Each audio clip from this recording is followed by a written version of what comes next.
Lead ब्यूल है, जो कि जब अपने फेवरेट आइडल के सॉन्ग सुनते हुए स्कूल जा रही थी कि तभी एक ट्रक से टकरा जाने की वजह से उसका काफी बुरी तरह एक्सीडेंट हो जाता है एंड वो नीचे गिर गई। ब्यूल बताती है कि मैं अपनी आखिरी सांसें ले रही थी एंड मुझे अपने फेवरेट आइडल के सॉन्ग सुनाई दे रहे थे। मैं एक्साइटेड थी बिकॉज आज मुझे आफ्टर स्कूल अपने फेवरेट आइडल के कॉन्सर्ट में जाना था, क्योंकि मैं वूजू की सबसे बड़ी फैन जो हूँ, लेकिन अब शायद मैं कभी वूजू से मिल नहीं पाऊंगी। कि तभी हमें एक पर्सन दिखाया जाता है जो कि ब्यूल को देख रहा है एंड ये और कोई नहीं बल्कि वूजू ही था, जिसकी ब्यूल फैन है। By the way truck full speed से ब्यूल से टकराया था, इसलिए ब्यूल की हैंड टू हैंड डेथ हो गई। जिसके बाद ये सीन यहीं कट होता है और अब हमें कुछ साल बाद का सीन दिखाया जाता है, जहां हम देखते हैं कि एक घर जिसके अंदर कोई इंसान नहीं रहता बल्कि एक ग्रिम रीपर रहती है, जो कि और कोई नहीं बल्कि हमारी फीमेल लीड ब्यूल है। एक्चुअली आफ्टर डेथ अब वो एक ग्रिम रीपर बन चुकी है, लाइक यमराज, जिसका काम मरे हुए लोगों की सोल को आफ्टर वर्ल्ड लेकर जाना होता है। बाय द वे ब्यूल ध्यान से एक शो देख रही थी जिसमें बताया जा रहा था कि अगर कोई आत्मा फुल फोकस के साथ किसी चीज को टच करे तो वो उसे छू सकती है। इसलिए ब्यूल भी पियानो को टच करने का ट्राई करने लगी, लेकिन वो उसे अभी भी टच नहीं कर पा रही थी। लेकिन जब उसने फुल फोकस दिया तो तब उसने फाइनली पियानो को टच कर लिया, जो सब देखकर ब्यूल काफी ज्यादा खुश हो गई। वेल अब वो अपने वर्क पर जाने के लिए रेडी होती है, जहाँ कबर्ड में उसकी सिर्फ 2 ड्रेसेस थी, एक वो जिसे पहनकर उसकी डेथ हुई थी यानी कि स्कूल यूनिफॉर्म, और एक ग्रिम रीपर की यूनिफॉर्म जिसे ब्यूल ने पहन लिया और साथ ही मेकअप भी ठीक वैसे किया जैसे कि घोस्ट करते हैं। और अब अगर बात की जाए ब्यूल के सामान की तो उसे देख साफ पता चल रहा है कि ब्यूल आज भी वूजू की बिग फैन है, यानी अगर उसे मरने के बाद अगर कोई याद है तो वो सिर्फ वूजू है, कि वो वूजू की बिगेस्ट फैन हुआ करती थी। बाकी अपनी फैमिली यानी मॉम डैड या फिर फ्रेंड्स से रिलेटेड उसे कुछ भी याद नहीं, क्योंकि आफ्टर डेथ सभी लोग अपने बारे में या अपनी लाइफ की मेमोरीज के बारे में सब भूल जाते हैं।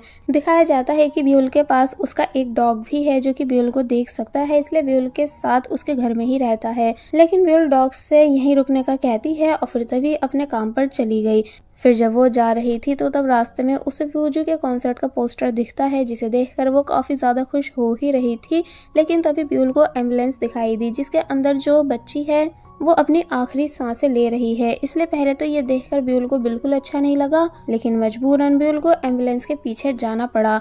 अब हम हॉस्पिटल सीन देखते हैं जहाँ काफी सारे ग्रिम रीपर्स थे जो किसी न किसी सोल को अपने साथ लेकर जा रहे हैं, बिकॉज ऑब्वियसली सबसे ज्यादा डेथ हॉस्पिटल्स में ही होती है। फिर अब हमें वो बच्ची दिखाई जाती है जो कि एम्बुलेंस में थी, जिसे जब जैसे ब्यूल ने देखा तो वो परेशान होने लगती है कि ये कितनी ज्यादा छोटी है, इसलिए इसकी आत्मा को मैं अपने साथ लेकर कैसे जाऊं। साथ ही उस बच्ची की मदर भी काफी बुरी तरह रो रही थी, इसलिए ये सब देखकर ब्यूल को बिल्कुल अच्छा नहीं लगा। कि तभी डॉक्टर बोले कि डॉक्टर सॉरी से कहो कि वो जल्द से जल्द यहाँ आए, तो तब उन्हें बताया गया कि हाँ वो आ रही हैं। तो वहीं बाहर सभी ग्रिम रीपर्स के बीच शोर मच गया कि डॉक्टर सॉरी आ रही है, जिस बात को सुन सभी लोग परेशान हैं कि ये तो आज छुट्टी पर थी इसलिए आज आ कैसे गई। और फिर अब हमें डॉक्टर सॉरी को दिखाया जाता है जो कि एक बहुत ही अच्छी डॉक्टर है, यानी ये हमेशा पेशेंट्स को मरने से बचा लेती है। इसलिए सभी ग्रिम रीपर्स डॉक्टर सॉरी से डरते हैं, बिकॉज इन सभी ग्रिम रीपर्स का एक रूल है कि अगर इन्हें ग्रिम रीपर बनकर हमेशा दुनिया में रहना है तो ज्यादा से ज्यादा सोल्स को आफ्टर वर्ल्ड भेजना होगा ताकि इनके स्कोर्स बने रहें, साथ ही इनका प्रमोशन भी हो, क्योंकि कुछ आत्माएं भटकना पसंद करती हैं ना कि आफ्टर वर्ल्ड जाना, जिनको फिर ये सभी काफी समझा कर भेजते हैं। इसका मतलब ग्रिम रीपर की जॉब भी इजी नहीं। वेल डॉक्टर सॉरी उस बच्ची के पास आ गई एंड उसे चेस्ट कंप्रेशन देने लगी, बिकॉज उस बच्ची की सांसें रुक चुकी थी। साथ ही ब्यूल की वॉच का टाइम भी खत्म हो गया, यानी कि अब वो बच्ची बच नहीं सकती, उसे ब्यूल के साथ जाना ही होगा। इसलिए उसने ब्यूल का हाथ पकड़ लिया क्योंकि अब वो ब्यूल को देख पा रही है। लेकिन तभी ब्यूल काफी कुछ सोचने के बाद उस बच्ची के हाथ को छोड़ देती है, यानी कि एक तरह से ब्यूल ने बच्ची की जान को बचा दिया, बिकॉज वो उसे अपने साथ आफ्टर वर्ल्ड लेकर नहीं जाना चाहती। ईसीजी मशीन में भी हार्ट बीट वापस से शो होने लगती है, इसलिए सभी लोग काफी ज्यादा खुश हैं कि फाइनली वो बच्ची बच गई। लेकिन जब ब्यूल का सीनियर ये सब देखने आया तो तब ब्यूल रोते हुए यहाँ से चली जाती है एंड वॉशरूम में आकर अपने फेस को वॉश करने लगी, क्योंकि उसने एक बार फिर ग्रिम रीपर के रूल को तोड़ा है। लेकिन वो क्या करे, उसका खुद इन चीजों पर कंट्रोल नहीं, क्योंकि भले ही वो एक ग्रिम रीपर है लेकिन उससे लोगों की जान नहीं ली जाती। वेल अब हमें डॉक्टर सॉरी दिखाई जाती है जो कि बैठी हुई थी कि तभी यहाँ एक ह्यूनसो नाम का पर्सन आया जो कि डॉक्टर सॉरी का फ्रेंड है, या कहो डॉक्टर सॉरी को पसंद करता है। इसलिए बोला कि आपने बहुत ही अच्छा करा उस लड़की की जान को बचाकर। लेकिन अब क्योंकि डॉक्टर सॉरी की लिपस्टिक खराब हो रही थी, इसलिए वो उनको अपना हैंकी देता है और फिर तभी यहाँ से चला गया। फिर जब डॉक्टर सॉरी वॉशरूम में आई तो तब अपना फेस मिरर में देख हैरान होने लगी कि मैं ठीक जॉकर जैसी दिख रही हूँ। और फिर जब फेस वॉश कर रही होती है तो तब वाटर टैप खुद ब खुद बंद हो रहा था। एक्चुअली ऐसा ब्यूल कर रही है बिकॉज उसे लग रहा है कि ये डॉक्टर वर्क टाइम पर किसी को डेट कर रही है, जिस वजह से इनकी लिपस्टिक खराब है। लेकिन फिर जब उसने खुद को मिरर में देखा जो दिखाई ही नहीं दे रही थी, इसलिए ये देख वो उदास होने लगी। जिसके बाद अब नेक्स्ट सीन में हम वूजू को देखते हैं, यानी वही जिसकी ब्यूल बिग फैन है। लेकिन वो काफी परेशान नजर आ रहा था कि जैसे किसी डिप्रेशन में हो। फिर वो अपनी परफॉर्मेंस देने जाता है जहाँ काफी सारी फैंस उसे चीयर अप कर रही थी, जोर जोर से उसके नाम को पुकार कर। और फिर अब जैसे वूजू ने सॉन्ग सिंग करने स्टार्ट करे तो तब उसकी वॉइस को सुनकर गर्ल्स और जोर जोर से शोर करने लगती हैं, यानी कि सभी वूजू को देखकर खुश हो रही थी। यही सेम शो टीवी पर भी दिखाया जा रहा था, जिसे ब्यूल लंच टाइम में अपने कलीग्स के साथ बैठकर देख रही होती है एंड छुप कर वॉल्यूम भी ज्यादा कर देती है एंड बस वूजू को देख देख कर खुश होने लगी। तो तब बाकी के ग्रिम रिपर्स बात करने लगे कि कैसे वूजू बहुत जल्द मरने वाला है, यानी हम इस एरिया के ग्रिम रिपर्स हैं, इसलिए वूजू की सोल को आफ्टर वर्ल्ड भेजने की जिम्मेदारी हमारी है। तो ये सुन ब्यूल को अच्छा नहीं लगने लगा। एक ग्रिम रिपर बोलता है कि वैसे इतना ज्यादा हैंडसम है, फेमस है और रिच भी है, फिर भी पता नहीं क्यों ये मरने वाला है। मैंने सुना है कि इसके पास बस यही 1 साल बचा है। तो तब ब्यूल का सीनियर जिसका नाम मिस्टर योंकी है वो बोलता है कि अरे वूजू का तो ऊपर वीआईपी लोग भी वेट कर रहे हैं कि ये कब आफ्टर डेथ ऊपर आएगा ताकि वो सभी इससे मिल सके, जैसे कि कई सारे प्रिंस और माइकल जैक्सन जो सभी इसके वेट में हैं, क्योंकि वूजू की फैन फॉलोइंग ऊपर तक है। तो ये सुन सभी लोग हैरान हो जाते हैं। बाय द वे योंकी के बाकी के ग्रिम रिपर से ज्यादा स्कोर्स हैं, क्योंकि ये हमेशा अपने सभी काम अच्छे से करता है, इसलिए शो ऑफ के लिए अपनी स्मार्ट वॉच इन सभी को दिखाने लगा कि देखो मुझे ये मिल चुकी है, जिसके अंदर सोल्स ट्रैकिंग डिवाइस भी है, जिसकी हेल्प से और आसानी होती है सोल्स को ढूंढने में। और अगर मैं वूजू की सोल को भी आफ्टर वर्ल्ड भेज दूंगा तो तब मेरा और अच्छे से प्रमोशन हो जाएगा, बिकॉज इस टाइम वूजू की आफ्टर वर्ल्ड में सबसे ज्यादा डिमांड है। तो तब बाकी के ग्रिम रिपर्स इस बारे में और अच्छे से बात करने लगते हैं। लेकिन अब क्योंकि ब्यूल कभी नहीं चाहेगी कि उसके फेवरेट आइडल की डेथ हो, इसलिए वो अपने ख्यालों में खो गई थी, जिस चक्कर में उसने इन सभी की डिश को खराब कर दिया, जो सब देखकर सभी हैरान हुए कि आखिर इस लड़की का ध्यान रहता कहाँ है। वेल सीनियर योंकी ब्यूल को बताते हैं कि एक फ्यूनरल में से ओल्ड मैन की सोल भाग गई है, तुम उनको समझाकर आफ्टर वर्ल्ड भेजो, मैं बाकी की सोल्स को पकड़ता हूँ। और फिर जब ब्यूल उन ओल्ड मैन के पास आई एंड उन्हें समझाने लगी कि अंकल मेरे साथ चलिए, अब आप जिंदा नहीं रहे हैं, लेकिन वो मान नहीं रहे थे, बल्कि उन्हें ये चिंता हो रही थी कि मैंने पूरी जिंदगी इतनी सारी सेविंग करी इस उम्मीद के साथ कि एक दिन अच्छे से इन पैसों को खुद पर उड़ाऊंगा, लेकिन मैं काम में फंसा रह गया एंड इन पैसों को यूज नहीं कर पाया। साथ ही वो ब्यूल को ग्रिम रिपर मान भी नहीं रहे थे, क्योंकि उनका मानना है कि ग्रिम रिपर्स इतनी यंग एज के नहीं होते। इसलिए ब्यूल पूरी कोशिश कर रही होती है ओल्ड मैन को समझाने की कि मैं एक ग्रिम रिपर ही हूँ। कि तभी सीनियर योंकी यहाँ आए, जो कि ओल्ड मैन से साथ चलने का बोलने लगे। तो तब जाकर ओल्ड मैन को बिलीव आया कि मैं सच में मर चुका हूँ और ये जो ग्रिम रिपर है वो असली का है, इसलिए वो चुपचाप डर कर कार में बैठ जाते हैं एंड सीनियर योंकी के साथ यहाँ से चले गए। तो तब ब्यूल कहती है कि अब मैं फ्री हूँ, इसलिए मुझे वूजू के पास जाना चाहिए। तो वहीं वूजू जो कि सिंगिंग कर रहा था, जिसे देखने उसकी काफी सारी फैंस आई हुई थी। तो तब यहाँ हमें ब्यूल की एक फ्रेंड भी दिखाई गई जिसका नाम है गाक्षी एंड ये घोस्ट है, जो कि वो भी ब्यूल की तरह वूजू की बहुत बड़ी फैन है। वेल दोनों मिलकर वूजू को देखने लगती हैं एंड इनकी बातों से हमें पता चलता है कि गाक्षी की सोल को आफ्टर वर्ल्ड भेजने की जिम्मेदारी ब्यूल को दी गई थी, लेकिन ब्यूल ने ऐसा नहीं करा, बल्कि के और बाकी के ग्रिम रिपर्स से गाक्षी को छुपा रखा है, बिकॉज गाक्षी भी ब्यूल की तरह इस दुनिया को छोड़कर नहीं जाना चाहती है, बल्कि हमेशा सिर्फ वूजू की बिगेस्ट फैन बनकर रहना चाहती है। इसलिए वो भी इस बात से उदास है कि बहुत जल्द वूजू की डेथ हो जाएगी, वो भी इसी साल में। साथ ही ये दोनों इस बात को भी डिस्कस करती हैं कि कैसे वूजू ने एक सैड एल्बम रिलीज करी है जिसमें पूरा डिप्रेशन भरा हुआ है, इसलिए बहुत सारे लोग वूजू को ऑनलाइन ट्रोल कर रहे हैं। इसलिए इस बात से ये दोनों वूजू के लिए और ज्यादा उदास थी। वेल वूजू की सॉन्ग प्रैक्टिस एंड हो गई, इसलिए वो अपनी वैन में बैठकर जाने लगा, जिसके साथ साथ गाक्षी भी जाना चाहती है, लेकिन ब्यूल उसे रोक लेती है, ये बोलकर कि हम स्टॉकर्स नहीं हैं जो वूजू का पीछा करें, यानी माना हमारे पास पावर्स हैं जिसकी हेल्प से हम एनी टाइम वूजू के साथ रह सकते हैं, लेकिन हमें उसकी ह्यूमन फैंस बनकर रहना है, यानी बस उसके पीछे भागना है। और फिर जब वैन चली गई तो तब ये दोनों भी बाकी सबकी तरह वैन के पीछे पीछे भागती हैं। जिसके बाद अब नेक्स्ट सीन में दिखाया जाता है कि जब वूजू वैन में था तो तब वूजू के मैनेजर वूजू को डांट रहे थे कि आखिर तुम्हें हो क्या गया है जो तुमने रोमांटिक और लव सॉन्ग्स गाने की बजाय सैड एंड डिप्रेशन वाले सॉन्ग्स गाने शुरू कर दिए हैं, जिस वजह से तुमको ऑनलाइन इतना ज्यादा हेट मिल रहा है। तो तब वूजू मैनेजर की बातों से परेशान हो जाता है, इसलिए तभी वो वैन से उतर गया और एक बस स्टॉप पर आकर खड़ा हो गया, जहाँ एक लड़की वूजू के ही सैड सॉन्ग की वीडियो देख रही थी और फिर तभी बैड कमेंट करने लगती है कि सॉन्ग एकदम बकवास है, इसे सुनकर तो मैं डिप्रेशन में चली गई, इसलिए हमें सुपरस्टार वूजू को इंडस्ट्री से बाहर कर देना चाहिए, यानी इसे तो मर ही जाना चाहिए। वो जो भी ये सब रेड कर लेता है कि कैसे कैसे ये लड़की उसके बारे में इतना बुरा लिख रही है, इसलिए वो उस लड़की के बहुत ज्यादा क्लोज आ जाता है अच्छे से मैसेज को देखने के लिए। तो तब लड़की ने पूछा कि आखिर आप हो कौन, तो तब वूजू ने अपना फेस रिवील किया, ये बताते हुए कि वही पर्सन जिसके बारे में तुम बकवास लिख रही हो। लड़की शॉक रह जाती है कि क्या सुपरस्टार वूजू आप, मुझे नहीं पता था कि आप रियल में इतने ज्यादा हैंडसम दिखते हो, इसलिए मैं अभी इस कमेंट को डिलीट करती हूँ। लेकिन वूजू उसके उस कमेंट को पोस्ट करा देता है एंड बोलता है कि कोई बात नहीं, जो करना है करो, क्योंकि अब मैं तुम पर केस करूंगा मेरे बारे में उल्टा सीधा लिखने के लिए। और फिर तभी वो यहाँ से चला गया एंड बस में बैठ जाता है। जिसके बाद अब नेक्स्ट सीन में हमें ब्यूल दिखाई गई जो कि अपनी फ्रेंड गाक्षी के साथ गेम खेल रही थी कि तभी उसे ग्रिम रिपर्स के हेड यानी मिस्टर गो की कॉल आई, जो कि ब्यूल को डांट रहे हैं कि आखिर तुमने उस बच्ची की जान क्यों बचाई, जबकि तुम्हारा ये काम नहीं, अगर तुमको ये जॉब पसंद नहीं है तो तुम और भी सभी सॉल्स की तरह आफ्टर वर्ल्ड जा सकती हो। तो ये सुन ब्यूल उन्हें सॉरी करने लगी कि नेक्स्ट टाइम से मैं ऐसा कुछ नहीं करूंगी।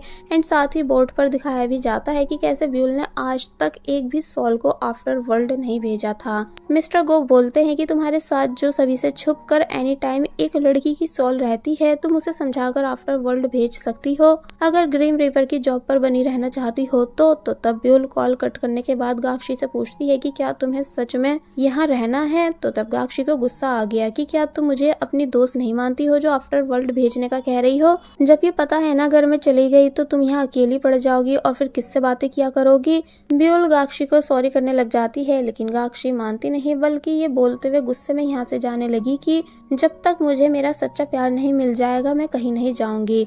जिसके बाद ये सीन यहीं कट हुआ और अब हमें वो जो दिखाया गया जो कि खो चुका है, इसलिए अपने असिस्टेंट से कॉल पर कहता है कि मेरी लोकेशन ट्रैक करो एंड मुझे लेने आओ, क्योंकि मैं बिल्कुल समझ नहीं पा रहा हूँ कि इस टाइम मैं कहाँ हूँ, क्योंकि यहाँ के रास्ते काफी अजीब हैं। कि तभी उसे टनल क्रॉस करने के बाद एक घर दिखाई दिया जिसके अंदर से वूजू के काफी पुराने सॉन्ग की ट्यून सुनाई दे रही होती है, इसलिए वो वहीं रुक जाता है एंड उसे सुनने लगा। एक्चुअली ये ट्यून ब्यूल प्ले कर रही थी बिकॉज इसी म्यूजिक को सुनते हुए उसकी डेथ हुई थी। वो जो ब्यूल के घर में आ गया एंड हैरानी से सब चीजें देखने लगा, क्योंकि वहाँ वो सब सामान था जो सब वूजू से रिलेटेड है। इसलिए वूजू समझ जाता है कि इस घर में जो भी कोई रहता है वो मेरा बिगेस्ट फैन है। और फिर अब जैसे पियानो बजाने बैठा तो तब ब्यूल वूजू को बस देखती ही रह गई, यानी कि ब्यूल के होश उड़ जाते हैं। फर्स्ट टाइम अपने फेवरेट आइडल को इतनी क्लोज से देखकर, वो भी अपने घर में। वूजू सेम वही ट्यून बजाने लगता है जिसे देख देख कर ब्यूल का खुशी के मारे बुरा हाल था, लेकिन तभी वूजू रुका एंड रोने लगा, ये बोलते हुए कि काश मैं जल्द से जल्द मर जाऊं, क्योंकि मुझे इस दुनिया में नहीं रहना बल्कि मैं सुसाइड करना चाहता हूँ। तो ये सुन ब्यूल हैरान होने लगी, यानी कि काफी ज्यादा हैरानी से वूजू को देखने लगती है और उसके लिए उदास होती है कि आखिर क्या वजह है जो वूजू मरना चाहता है। और फिर अब जैसे ब्यूल ने वूजू के टीयर्स क्लीन करे तो ये चीज वूजू को फील हो जाती है कि इस घर में कुछ तो है जिसने मुझे टच करा है, यानी कि यहाँ जरूर कोई भूत है। इसलिए वूजू जल्दी से उठता है और जल्दबाजी में यहाँ से जाने लगता है। जब वो बाहर आया तो उसने देखा कि इस भूतिया घर में एक बेचारा पपी भी है जिसे आई थिंक भूत ने कैद कर रखा है, लेकिन इसे मैं नेक्स्ट टाइम बचाऊंगा। और फिर तभी वूजू फुल स्पीड के साथ यहाँ से भाग गया, क्योंकि वो काफी ज्यादा डर चुका था। पीछे से ब्यूल परेशान होकर वूजू को जाते हुए देखने लगी कि वो कैसे डरकर भाग गया, और साथ ही ब्यूल सबसे ज्यादा परेशान इस बात को जानकर है कि उसका फेवरेट आइडल सुसाइड करना चाहता है, जो कि बिल्कुल भी अच्छी बात नहीं। और बस फिर इसी सीन के साथ पार्ट 1 यहीं पर एंड हो जाता है। पार्ट 2 की स्टार्टिंग में हम देखते हैं कि ब्यूल काफी ज्यादा परेशान है इस बात को जानकर कि वूजू सुसाइड करना चाहता है, इसलिए वो इन बातों में इतनी ज्यादा खो गई कि हैंड टू हैंड वूजू के कॉन्सर्ट का टिकट बुक नहीं कर पाई, जबकि गाक्षी का टिकट बुक हो गया था। इसलिए वो कहती है कि तुम्हें कॉन्सेंट्रेट करना चाहिए था। जिसके बाद अब हम देखते हैं कि जब ये दोनों बाहर थी तो तब ब्यूल गाक्षी को भी सब बता देती है कि वूजू कैसे खुद को मारना चाहता है। जो सब सुन गाक्षी को भी अच्छा नहीं लगा, लेकिन फिर उसने आइडिया दिया कि क्यों ना हम रोज वूजू के साथ रहें, जिससे हमें पता चल जाएगा कि आखिर वो ऐसी कौन सी वजह है जिस वजह से वो मरना चाहता है। तो तब पहले तो ब्यूल मानती नहीं है कि नहीं, वूजू को बिल्कुल नहीं पसंद ऐसी फैंस जो उस पर नजर रखे, इसलिए मैं ऐसा कभी नहीं करूंगी। लेकिन नेक्स्ट डे दिखाया जाता है कि ब्यूल ने वूजू पर नजर रखनी स्टार्ट कर दी है। वो बताती है कि वूजू रोज सुबह ठीक 6:30 पर उठता है, फिर वो जॉगिंग के लिए जाता है एंड जब से वो आइडल बना है उसने एक भी दिन जॉगिंग नहीं छोड़ी, यानी फिटनेस को लेकर वो काफी ज्यादा सीरियस है। फिर अब हम वूजू के घर का सीन देखते हैं जहाँ भी ये दोनों आ गई हैं एंड मजे से वूजू को घूर रही थी। फिर इन्होंने वूजू का फ्रिज देखा जहाँ भी सिर्फ वेजिटेबल्स थी, यानी पूरा फ्रिज हेल्दी फूड से भरा हुआ था। एंड वूजू को जो उसकी फैंस चॉकलेट देती थी वो उन्हें फेंक देता था। फिर वो उन सभी वेजिटेबल्स का जूस बनाकर पी जाता है, जो सब देखकर ब्यूल एंड गाक्षी दोनों को बिल्कुल अच्छा नहीं लगता। इसलिए ब्यूल कहने लगी कि इतना तो तय है कि वूजू को कभी कोई हेल्थ डिसीज हो ही नहीं सकती, यानी कि ये एकदम फिट है एंड बिल्कुल भी कुछ टेस्टी नहीं खाता, सिर्फ हेल्दी ही खाता है। वेल वूजू मेकअप रूम में आया जहाँ जब असिस्टेंट नूडल्स खा रहा था तो तब उसने उसे डांटा, क्योंकि वूजू का मानना है कि कोई भी उसके सामने कुछ भी टेस्टी नहीं खाएगा वरना फिर उसको भी टेस्टी खाने का मन करने लगेगा।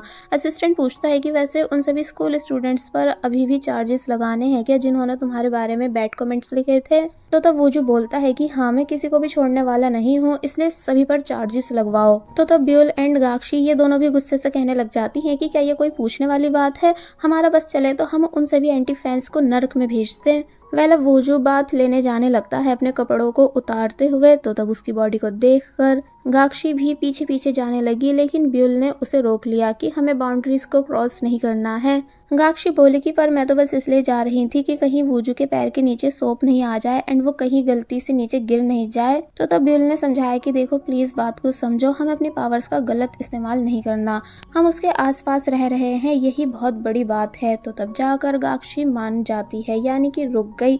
जिसके बाद अब नेक्स्ट सीन में दिखाया जाता है कि ब्यूल एंड गाक्षी दोनों डिस्कस कर रही है कि वूजू में कोई भी बुराई नहीं है, यानी कि ये तो एकदम हेल्दी और फिट है, कहीं ये ड्रग्स तो नहीं लेता जो डिप्रेशन में है, क्योंकि प्रिंस एंड माइकल जैक्सन ये दोनों भी ड्रग्स लेने की वजह से मरे थे। इसलिए जब ब्यूल वूजू का हाथ चेक करती है तो वहाँ कहीं भी इंजेक्शन के निशान नहीं थे। इसलिए दोनों को बिल्कुल समझ नहीं आ रहा था कि आखिर वूजू के सुसाइड जैसी चीज को माइंड में रखने की वजह क्या है। वेल अब नेक्स्ट सीन में हमें दिखाया गया कि वूजू एक दूसरे सिंगर के साथ सॉन्ग रिकॉर्ड कराने आया हुआ है, लेकिन वो बार बार बैकग्राउंड म्यूजिक को वापस से प्ले करवा रहा था, यानी एक तरह से अपने स्टाफ को परेशान कर रहा था कि नहीं वापस से स्टार्ट करो, अभी भी ठीक नहीं है इसलिए दोबारा से स्टार्ट करो। फिर जब फाइनली उसे म्यूजिक पसंद आने लगा एंड जो फीमेल सिंगर थी वो भी काफी अच्छे से वूजू को देखते हुए सॉन्ग सिंग करती है, लेकिन तभी वूजू सभी को रोक देता है एंड बोलता है कि आज के लिए इतना काफी है, मैं कल से सिंगिंग करूंगा। फीमेल सिंगर जिसका नाम जोई ना है वो पूछती है कि क्या हम बाहर घूमने चले, तुम्हारा मूड फ्रेश हो जाएगा,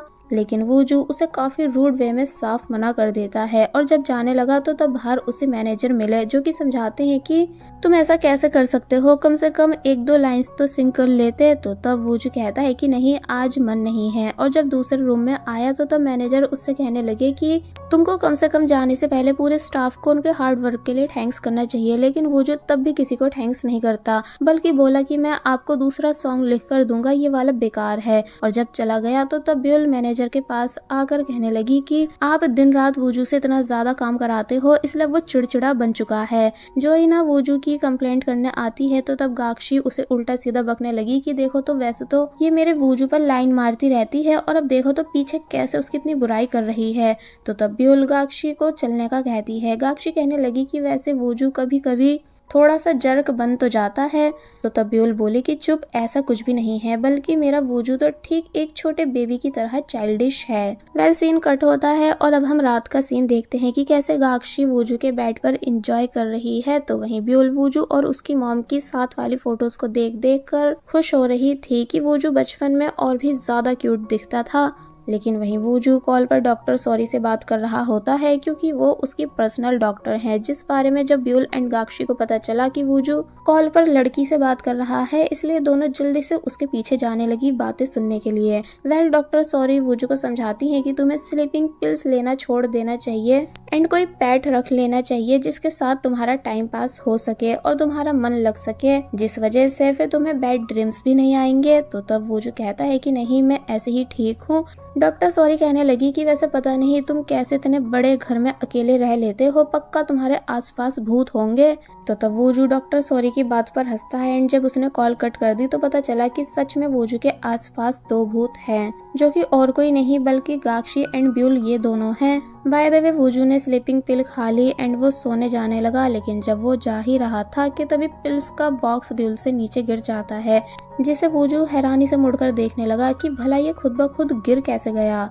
इसलिए वूजू की एक बार फिर डर के मारे हालत खराब होने लगी, जिस वजह से वो जल्दी से अपने बनी को लेकर बेड पर सोने के लिए लेट गया।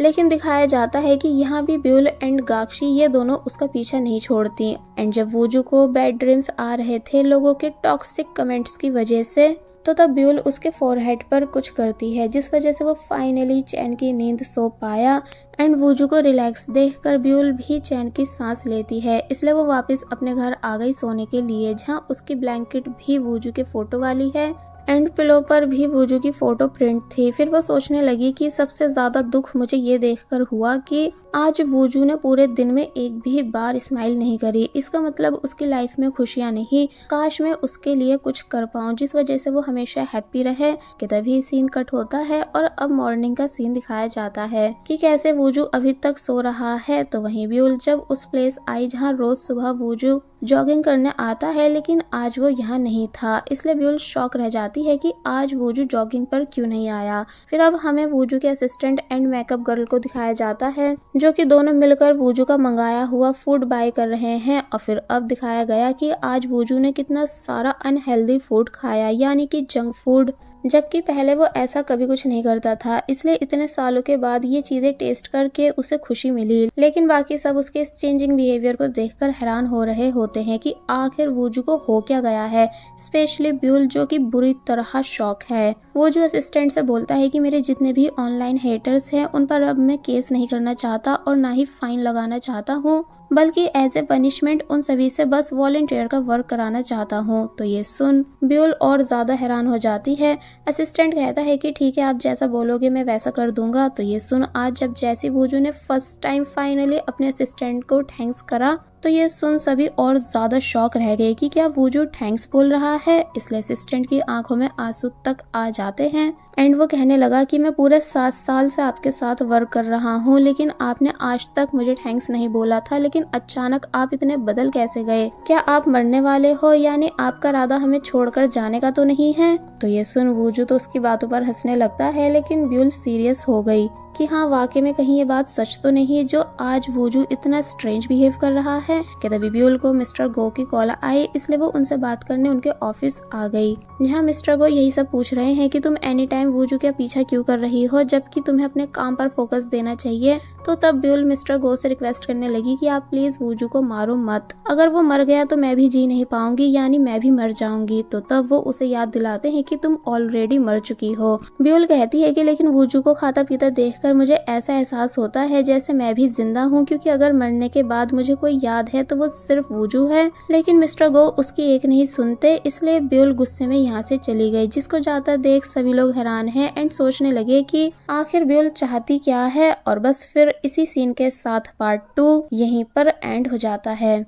सो पार्ट 3 की स्टार्टिंग में हम देखते हैं कि ब्यूल रात में अपने घर पर है एंड उदास होकर अपनी डायरी देख रही थी कि कैसे उसने 7 विशेष की डायरी बना रखी है, जिन सभी विशेष को वो इंसान बनकर पूरा करना चाहती थी। तो वहीं वूजू, जो कि जॉगिंग कर रहा था, उसे असिस्टेंट की कॉल आई क्योंकि मैनेजर को वूजू से बात करनी थी, लेकिन वो उनसे बिल्कुल बात नहीं करता बल्कि कॉल को कट कर देता है।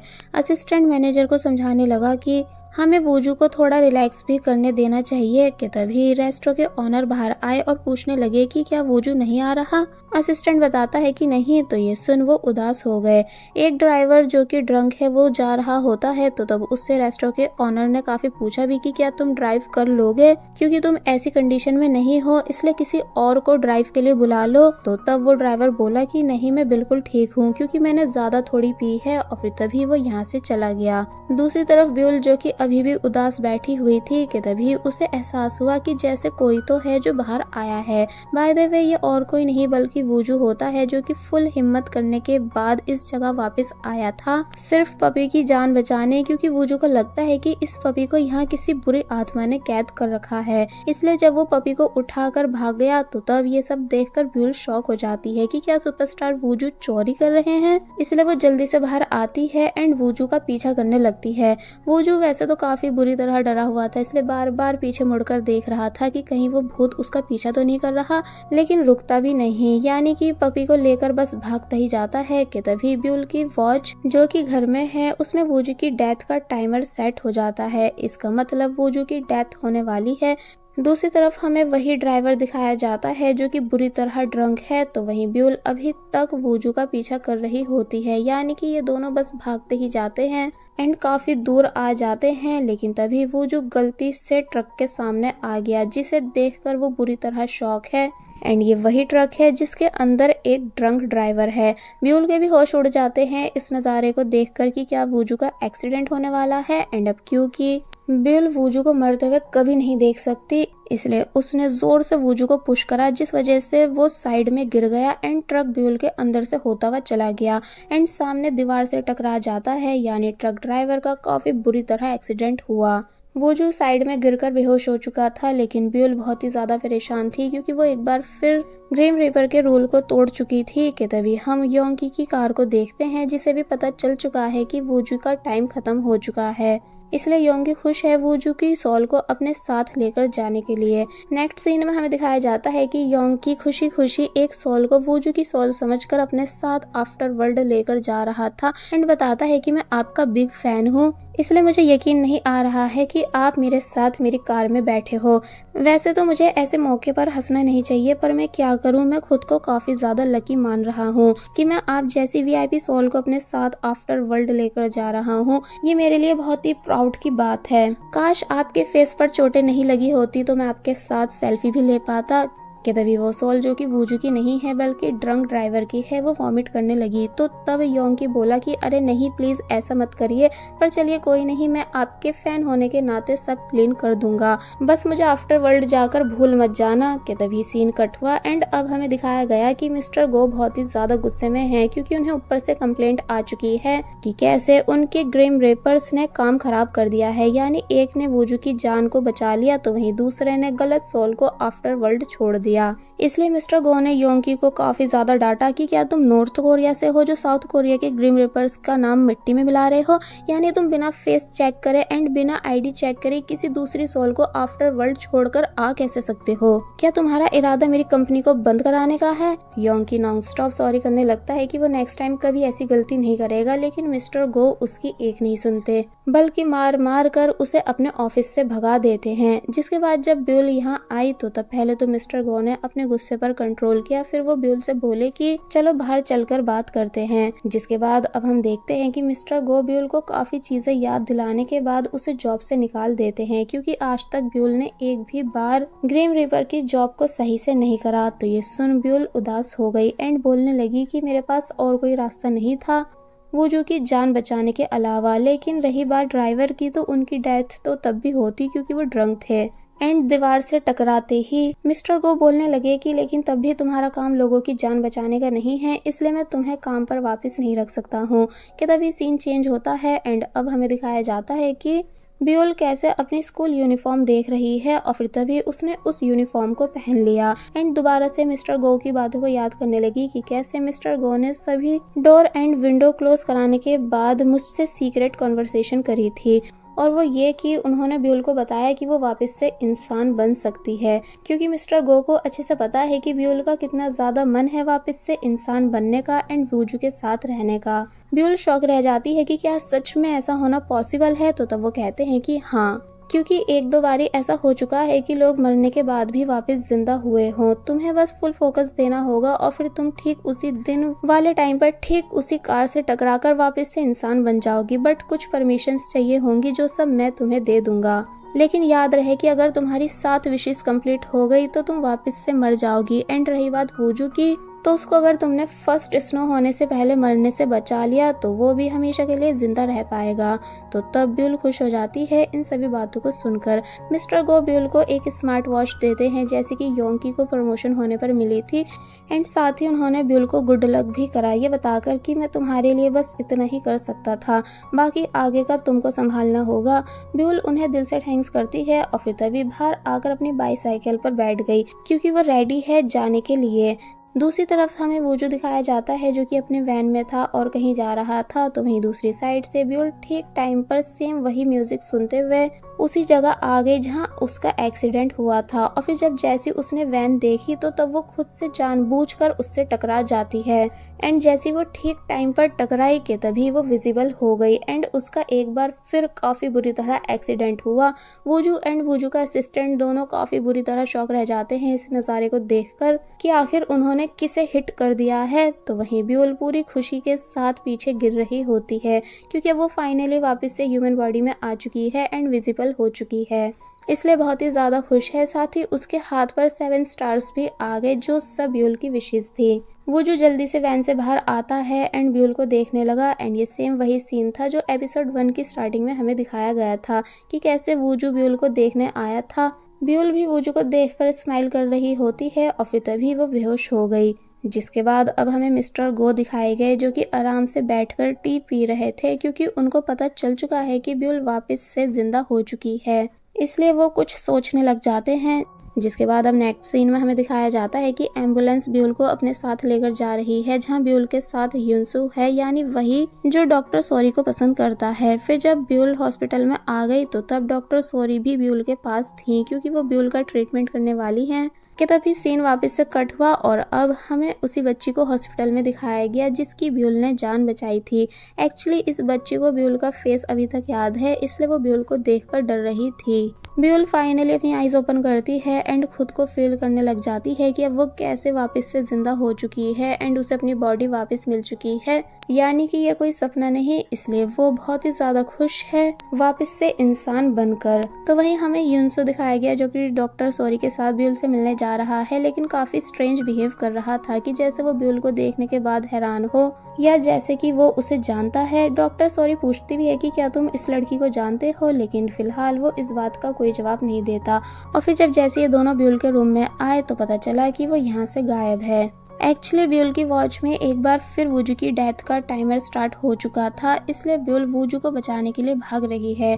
दूसरी तरफ हम वूजू को स्टेज पर देखते हैं जो कि अपनी फैंस के सामने सॉन्ग सिंग कर रहा है कि तभी ब्यूल भी यहाँ आ गई एंड वूजू के लिए परेशान होने लगी कि पता नहीं अब यहाँ कौन सा हादसा होगा। कि तभी उसकी नजर ऊपर लाइट पर गई जो कि हिल रही थी, यानी कि वूजू के ऊपर गिरने वाली थी। ऊपर से वॉच में भी टाइम पूरा होने वाला था, इसलिए ब्यूल फुल स्पीड दिखाती है और जल्दी से भागकर स्टेज पर जाती है एंड उसने वूजू को साइड में धक्का देकर गिरा दिया। सभी लोग शॉक हुए इस नज़ारे को देखकर कि आखिर ये लड़की है कौन एंड ऐसा क्यों कर रही है, इसलिए सभी लोग फुल फोकस इन दोनों पर करने लगे, जिस वजह से ये सब टीवी पर भी आ रहा होता है, जो सब डॉक्टर सॉरी एंड ह्यूनसू ये दोनों भी देख लेते हैं कि ब्यूल वहां कब पहुंची एंड आखिर ऐसा कर क्यों रही है। वूजू भी ब्यूल को हैरानी से देख रहा होता है कि तभी हमें मिस्टर गो की बातें सुनाई गई जो कि किसी को कॉल पर बता रहे हैं कि आने वाले टाइम में ब्यूल ही वूजू की डेथ की वजह बनेगी। तो वहीं अब हम ब्यूल को देखते हैं जिसने लाइट को देखा और अपना फेस नीचे कर लिया क्योंकि लाइट ठीक उसके ऊपर गिरने वाली थी। वो जो भी फाइनली देख लेता है कि कैसे ऊपर से लाइट गिरने वाली है, इसलिए वो तभी ब्यूल को अपने साथ में लेकर और साइड में हो गया एंड समझ जाता है कि ब्यूल यहाँ उसे बचाने आई थी। फाइनली लाइट नीचे गिरी एंड ये दोनों बच गए, बट वूजू अभी भी काफी हैरानी के साथ ब्यूल को देख रहा था। साथ ही ब्यूल के हाथ पर से एक स्टार भी रिमूव हो गया, यानी कि उसकी एक विश कंप्लीट हो चुकी थी। और बस फिर इसी सीन के साथ पार्ट 3 यहीं पर एंड हो जाता है। पार्ट 4 की स्टार्टिंग में हम देखते हैं कि भले ही ब्यूल ने वूजू की जान बचा ली थी, लेकिन तब भी पुलिस उसे अरेस्ट कर लेती है, क्योंकि उनका मानना है कि शायद लाइट को वूजू के ऊपर गिराने की प्लानिंग इसी लड़की की थी। वो जो अपने असिस्टेंट से पूछता है कि वैसे ये लड़की है कौन एंड एक्सीडेंट के बाद इतनी जल्दी ठीक कैसे हो गई। तो तब असिस्टेंट ने बताया कि बस तुम्हारी क्रेजी फैन है जो कि तुम्हारी अटेंशन पाने के लिए ये सब हरकतें कर रही है। और फिर साथ ही असिस्टेंट वूजू को एक एडवाइस भी देता है कि वैसे तुम्हें एक गर्लफ्रेंड बना लेनी चाहिए, तभी तुम रोमांटिक सॉन्ग्स लिख पाओगे, क्योंकि प्यार भरे वर्ड्स दिल से निकलते हैं। तो तब वूजू कुछ सोचने लगा कि क्या सच में मुझे एक गर्लफ्रेंड बनानी चाहिए। जिसके बाद अब हम ब्यूल को पुलिस स्टेशन में देखते हैं, जिससे काफी सारे क्वेश्चंस किए जा रहे थे कि तभी ब्यूल को लेने योंगी आया, यानी वही जो ब्यूल को हॉस्पिटल लेकर गया था। वो ब्यूल को अपने साथ अपने घर ले आता है, जहाँ जब उसकी मदर पूछती है कि भला ये लड़की कौन है, तो वो बोलता है कि मुझे बस इतना पता है कि ये लड़की परेशानी में है जिसे मेरी हेल्प की जरूरत है, शायद ये अपने घर से भागी हुई है। ब्यूल भी ये सब सुन रही होती है, इसलिए जब योंगी कपड़े देना आया तो तब ब्यूल ने योंगी को थैंक्स करा हेल्प के लिए एंड बताया कि मैं घर से भागी हुई नहीं हूँ। और फिर पूछती है कि वैसे आप मेरी मदद क्यों कर रहे हो। तो तब वो बताता है कि तुम मुझे किसी की याद दिला रही हो। मैं श्योर नहीं हूँ कि तुम वही लड़की हो कि नहीं, पर बस तुम जितने टाइम चाहो यहाँ रह सकती हो। तो तब ब्यूल ने योंगी को थैंक्स करा। जिसके बाद अब हम वूजू को देखते हैं, जो कि बहुत कोशिश करता है सॉन्ग लिखने की, लेकिन वो लिख नहीं पा रहा था, क्योंकि उसे वाकई में कोई पर्सनल लव के लिए चाहिए जिसे सोचकर वो सॉन्ग लिख सके। इसलिए वो टाइम पास के लिए पपी से खेलने लगा, ये बोलते हुए कि तुम वैसे हो बहुत क्यूट। अब नेक्स्ट डे हमें दिखाया गया है कि वो जो अपने सभी ऑनलाइन हेटर्स से वॉलंटियर वर्क करा रहा है, जहाँ वो बस स्टॉप वाली लड़की भी थी, इसलिए वो जो उससे कैमरा के सामने स्माइल करने के लिए कहता है। इन सभी के बीच ब्यूल भी होती है, जो कि बस वूजू को ही देख रही होती है। फिर लास्ट में एक ग्रुप फोटो क्लिक हुई। एक्चुअली अब ब्यूल हर टाइम वूजू के साथ रहने की कोशिश कर रही है, ताकि फर्स्ट स्नोफॉल होने से पहले वूजू की जान बचा सके। जिसके बाद जब वूजू जाने लगा कि तभी ब्यूल की वॉच में एक बार फिर वूजू की डेथ का टाइमर सेट हो जाता है, इसलिए वो परेशान होने लगी और वूजू के पास जाने की कोशिश करती है, बट उसके पास जा नहीं पाती बल्कि नीचे गिर जाती है। तो तब गाक्षी यहाँ आती है। इसका मतलब ब्यूल इंसान बनने के बाद भी गाक्षी को देख सकती है, जिसने ब्यूल को एक आइडिया दिया। फिर तभी सीन कट हुआ एंड हमें दिखाया गया कि ब्यूल ने मेकअप आर्टिस्ट की ड्रेस पहन रखी है, जिस वजह से असिस्टेंट एंड वूजू ये दोनों ब्यूल को पहचान नहीं पाते। और फिर अब जैसे असिस्टेंट के सो जाने की वजह से एक्सीडेंट हो पाता कि तभी ब्यूल ने उसे एक स्लैप मारा, जिस वजह से वो उठ जाता है, लेकिन वैन इधर से उधर होने लगी, यानी कि आउट ऑफ कंट्रोल हो जाती है। तो तब वूजू ने सब हैंडल कराया एंड असिस्टेंट को डांटा भी कि आखिर तुम्हारा ध्यान है कहाँ। तो वहीं ब्यूल चैन की सांस लेने लगी, यानी कि उसने एक बार फिर वूजू की जान बचा ली। लेकिन अब क्योंकि वो मेकअप आर्टिस्ट बनी हुई है, इसलिए वूजू ब्यूल से मेकअप करने को कहता है, जो सब करने में पहले तो ब्यूल को परेशानी आती है, लेकिन फिर वो बाद में काफी प्यार से मेकअप करने लगी। थोड़ी देर बाद जब असिस्टेंट आया तो तब वो वूजू को देखकर बेहोश होने लगा। तो तब वूजू को पता चला कि ब्यूल ने वूजू का ग्रीम रिपर वाला मेकअप कर दिया है। वूजू समझ जाता है कि उसकी मेकअप आर्टिस्ट नहीं है। तो वहीं ब्यूल भी एक्सप्लेन करने लगी कि मैं बस आपकी जान बचाने के लिए ये सब कर रही हूँ, लेकिन वूजू उसे तब भी अरेस्ट करवा देता है एंड पुलिस स्टेशन में ब्यूल को एक बार फिर वार्न करके छोड़ दिया गया। जिसके बाद अब नेक्स्ट सीन में हम देखते हैं कि ब्यूल वूजू के घर के बाहर है, जहाँ का डोर गाक्षी अनलॉक करती है। फिर तभी ब्यूल ने घर में आकर सभी स्लीपिंग पिल्स फेंक दी। ये दोनों यहाँ बात कर ही रही होती हैं कि तभी गाक्षी लिपस्टिक से मिरर पर कुछ लिख देती है। ब्यूल ने काफी डांटा कि तुम्हें ऐसा नहीं करना था, कि तभी पता चला कि वूजू घर में आ रहा है, इसलिए ब्यूल जल्दी से छुप गई। और फिर जब वूजू अपने रूम में गया तो तब मिरर पर ये लाइन लिखी देख शॉक रह जाता है कि हम आपको हमेशा प्रोटेक्ट करेंगे। वूजू को समझ नहीं आया कि आखिर ऐसा किसने लिखा है, इसलिए वो तभी नीचे चेक करने गया कि क्या घर में कोई है। तो तब ब्यूल डरने लग जाती है कि कहीं वो पकड़ी नहीं जा सके, लेकिन अब इससे पहले कि वूजू ब्यूल को पकड़ पाता कि तभी ब्यूल यहाँ से चली गई। वूजू ने सीसीटीवी कैमरास चेक करे, जिससे उसे पता चला कि उसके घर में वही लड़की घुसी थी जिसने स्टेज पर उसकी जान बचाई थी। साथ ही वो डॉग को भी अपने साथ लेकर जा चुकी है। इसलिए वूजू कॉल पर अपने असिस्टेंट से ब्यूल के घर का एड्रेस पता करवाता है ताकि डॉग को वापस ला सके। और वहीं ब्यूल जब योंगी के घर के पास आई तो तब यहाँ वो बच्ची भी होती है जिसकी जान को एपिसोड 1 में ब्यूल ने बचाया था। बाय द वे वो डरने लगती है, इसलिए बोली कि क्या तुम मुझे अपने साथ लेकर जाने के लिए आई हो। तो तब ब्यूल कहती है कि नहीं, ऐसा कुछ नहीं है। कि तभी सीन कट हुआ और अब हम वूजू को योंगी के घर के बाहर देखते हैं जहां उसे अपना पपी भी दिख गया। इसलिए वो उन बच्चों से बोला कि इसे मुझे दे दो, ये मेरा है। लेकिन जब जैसे उसे घर के अंदर से आवाज आने लगी और उस सॉन्ग की भी जो कि वूजू का है, तो तब वूजू चेक करने घर के अंदर चला गया। एक्चुअली ब्यूल वूजू के सॉन्ग को सिंग कर रही होती है, वो भी काफी प्यारी वॉइस में।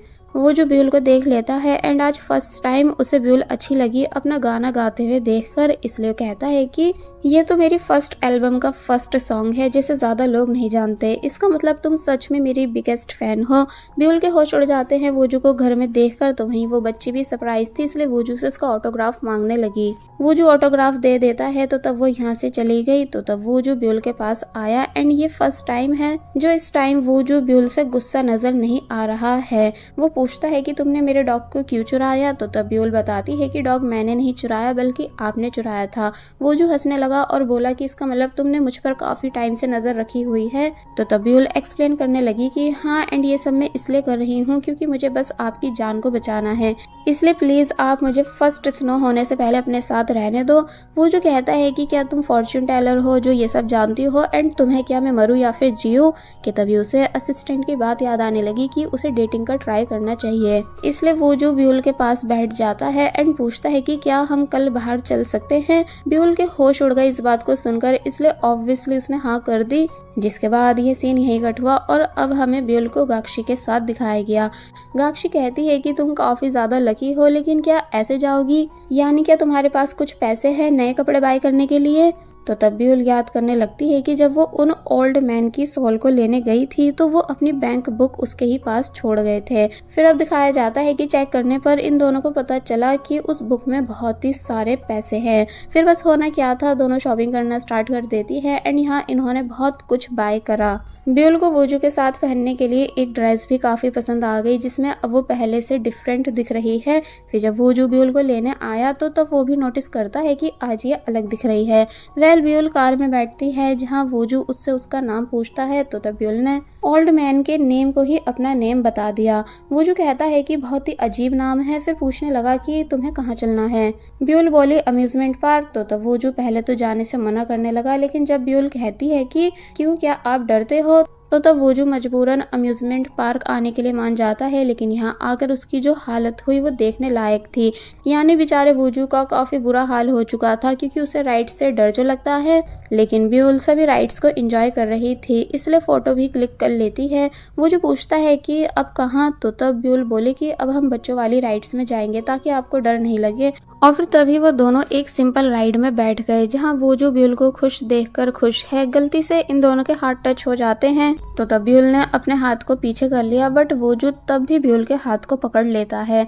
दोनों एक दूसरे को काफी ध्यान से देखने लगे, यानी इनका ये मोमेंट मेमोरेबल बन चुका था। लेकिन जब लास्ट में ब्यूल वापस घर जा रही होती है तो तब उसके हाथ से एक और स्टार इरेज हो गया, बिकॉज उसका सपना था जिसे वो पसंद करती है उसके साथ अम्यूजमेंट पार्क जाए, जो कि अब पूरा हो चुका है।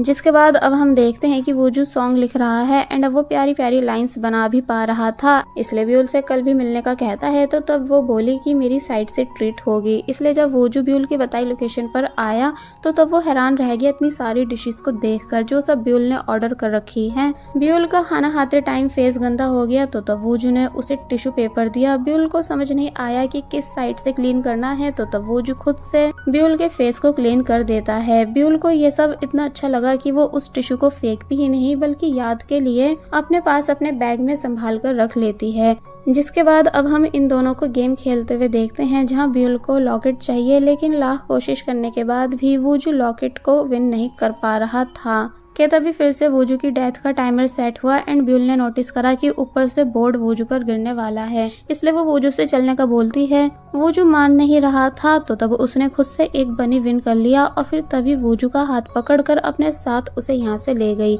और फिर तभी इन दोनों के हटते ही बोर्ड भी नीचे गिर जाता है, जो सब वूजू हैरानी से देख रहा था। तो वहीं दूर से हमें योंकी भी दिखाया गया, जिसकी नजर इन दोनों पर ही है। वेल, अब हम देखते हैं कि दोनों बस स्टॉप पर हैं, जहां जब बस आई तो तब वूजू ब्यूल से जाने का बोलने लगा। ब्यूल बस में बैठ गई और वूजू को बाय करने लगी, तो तब वो भी उसे बाय करता है। जिसके बाद ये सीन यहीं कट होता है एंड अब हमें योंकी को दिखाया गया, जो कि मिस्टर गो से ब्यूल की कंप्लेंट कर रहा था कि ब्यूल कैसे हर टाइम वूजू को बचा लेती है। तो तब वो कहने लगे कि तुम फिक्र मत करो, बहुत जल्द ब्यूल ही वूजू की डेथ का कारण बनने वाली है। वेल, अब नेक्स्ट डे हम देखते हैं कि ब्यूल वूजू के घर में है, जहां उसने बनी में खुद की वॉइस रिकॉर्ड करी कि वो वूजू को कितना ज्यादा पसंद करती है, और फिर तभी बैठकर पियानो बजाने लगी। वूजू भी यहाँ आ गया, जिसे ब्यूल की ट्यून काफी ज्यादा पसंद आई, इसलिए उसने ब्यूल से उसे सीखा और फिर दोनों साथ में पियानो बजाने लगे, यानी एक अच्छा टाइम स्पेंड करते हैं। दोनों के हाथ एक बार फिर टच हो गए, इसलिए ब्यूल नर्वस होकर जाने लगती है। लेकिन तभी गाक्षी घर की सभी लाइट्स को ऑन ऑफ करने लगी ताकि ब्यूल घर नहीं जाए बल्कि रुक जाए, और फिर ऐसा हुआ भी, यानी वूजू जो कि डार्कनेस से डरता है इसलिए वो ब्यूल को रोक लेता है। जिसके बाद ये दोनों बैठकर काफी देर बातें करते हैं। ब्यूल ने वूजू को काफी बातें समझाई कि कैसे वूजू को जब भी डार्कनेस से डर लगे तो उसे अपनी मॉम को याद करना चाहिए। तो तब ये बातें सुनकर वूजू को अच्छा लगा। जिसके बाद अब नेक्स्ट डे हम देखते हैं कि जब वूजू ब्यूल को देख रहा होता है कि ब्यूल कैसे डॉग के साथ खेल रही है, एंड अब क्योंकि वूजू ब्यूल को लाइक भी करने लगा है, इसलिए तभी ब्यूल के पास आया। ब्यूल समझ नहीं पाई कि इसे क्या हुआ, लेकिन जब जैसे वूजू ब्यूल को हक करता है तो तब ब्यूल बुरी तरह शॉक रह जाती है, यानी कि उसे भी ये सब बहुत ही अच्छा लगता है। जिसके बाद अब हम वूजू को सॉन्ग रिकॉर्ड करते हुए देखते हैं, जो कि उसने अच्छे से रिकॉर्ड करवाया, यानी ब्यूल से रिलेटेड सभी अच्छी मेमोरीज को याद करते हुए, क्योंकि अब वूजू में लव फीलिंग्स जो आ चुकी हैं। ब्यूल भी वूजू को देख देख कर खुश हो रही थी। फिर जब रिकॉर्डिंग कंप्लीट हो गई एंड वूजू मैनेजर के पास आया तो तब वो उसकी तारीफ करते हैं। असिस्टेंट कहता है कि वूजू का फेक रिलेशनशिप काम कर रहा है। तो तब मैनेजर पूछने लगे कि मतलब कहीं ऐसा तो नहीं कि तुम उस लड़की यानी अपनी फैन गर्ल को डेट कर रहे हो। ब्यूल भी बाहर से ये सब सुनने लगती है। तो तब असिस्टेंट बताता है कि वूजू बस सॉन्ग बनाने के लिए ब्यूल को डेट करने की एक्टिंग कर रहा था। दूसरी सिंगर कहने लगी कि मुझे नहीं पता था कि वूजू का स्टैंडर्ड इतना ज्यादा लो है, यानी अगर तुम्हें किसी को डेट करना ही था तो तुम मुझे कर सकते थे। तब ये सब सुन वूजू इससे पहले कि कुछ कह पाता कि तभी ब्यूल के हाथ से सामान नीचे गिर गया एंड सभी को समझ आ गया कि उसने सब बातों को सुन लिया है। ब्यूल रोते हुए यहाँ से चली गई, जिसके पीछे अब इससे पहले कि वूजू भी जा पाता, लेकिन उसे मैनेजर जाने नहीं देते, यानी कि रोक लेते हैं। और बस फिर इसी सीन के साथ पार्ट 4 यहीं पर एंड हो जाता है।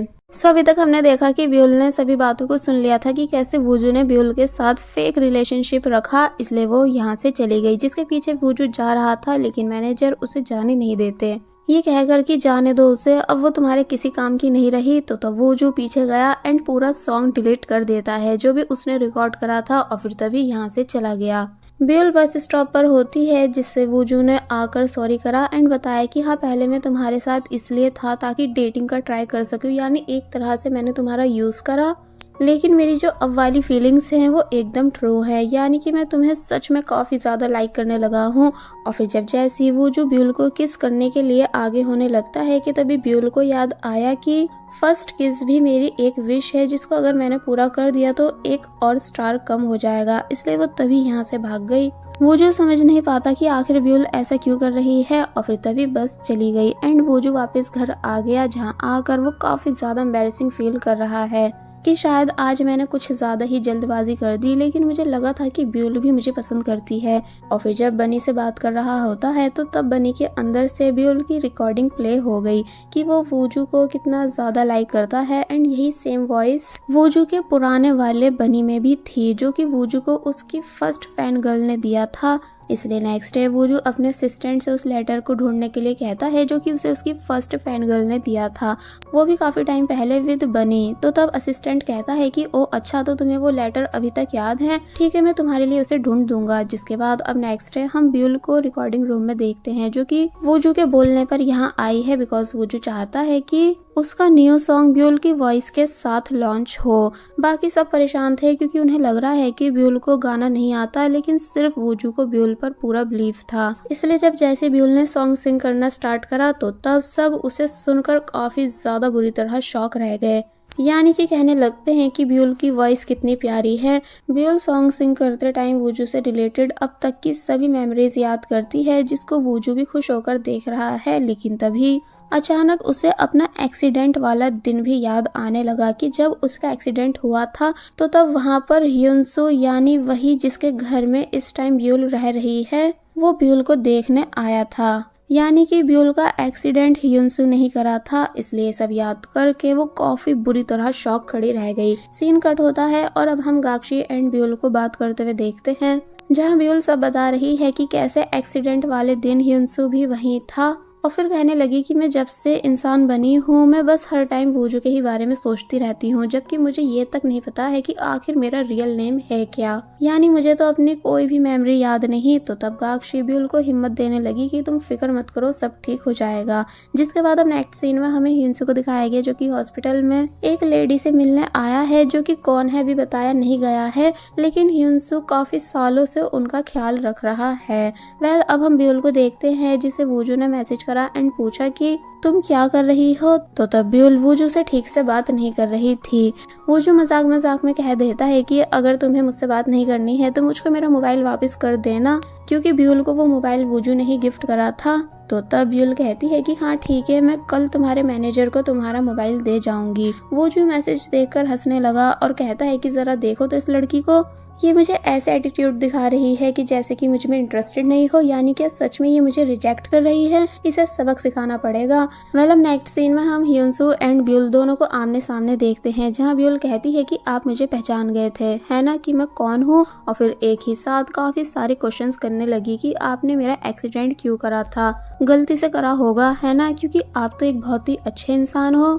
तभी दूसरी बार में आप ही ने मेरी जान बचाई, लेकिन क्या आप मेरे पेरेंट्स के बारे में जानते हो कि वो कहाँ हैं और कौन है, एंड क्या आपको मेरा रियल नेम पता है। तो तभी ह्यूनसू कोई जवाब नहीं देता, बल्कि काफी ज्यादा इमोशनल होकर डायरेक्ट ब्यूल को हक कर लेता है एंड कहने लगा कि मुझे माफ कर दो, मैं कल पार्क में तुमको सारी बातें सच सच बता दूंगा एंड तुमको तुम्हारी मॉम के बारे में भी बताऊंगा। तो तब ब्यूल चुप हो गई, लेकिन तभी दिखाया गया कि वो जो भी इन दोनों को साथ में देख लेता है, इसलिए काफी बुरी तरह जेलस होने लगा एंड उसने गलत समझ लिया कि जैसे ये दोनों एक दूसरे को डेट कर रहे हैं। इसलिए वापस घर आकर वूजू को काफी ज्यादा परेशानी हुई, यानी कि उसे ठीक पहले की तरह नींद नहीं आती है, साथ ही स्लीपिंग पिल्स का बॉक्स भी खाली होता है। इसलिए वूजू और ज्यादा परेशान होकर बैठ गया। एक्चुअली ब्यूल के आने से पहले वो एनी टाइम टॉक्सिक कमेंट्स की वजह से डिप्रेशन में रहता था, इसलिए सुसाइड करने का सोचता रहता था। बट जब से ब्यूल उसकी लाइफ में आई थी उसे सब कुछ अच्छा लगने लगा था, लेकिन अब फिर से वूजू की लाइफ में अंधेरा छा चुका है,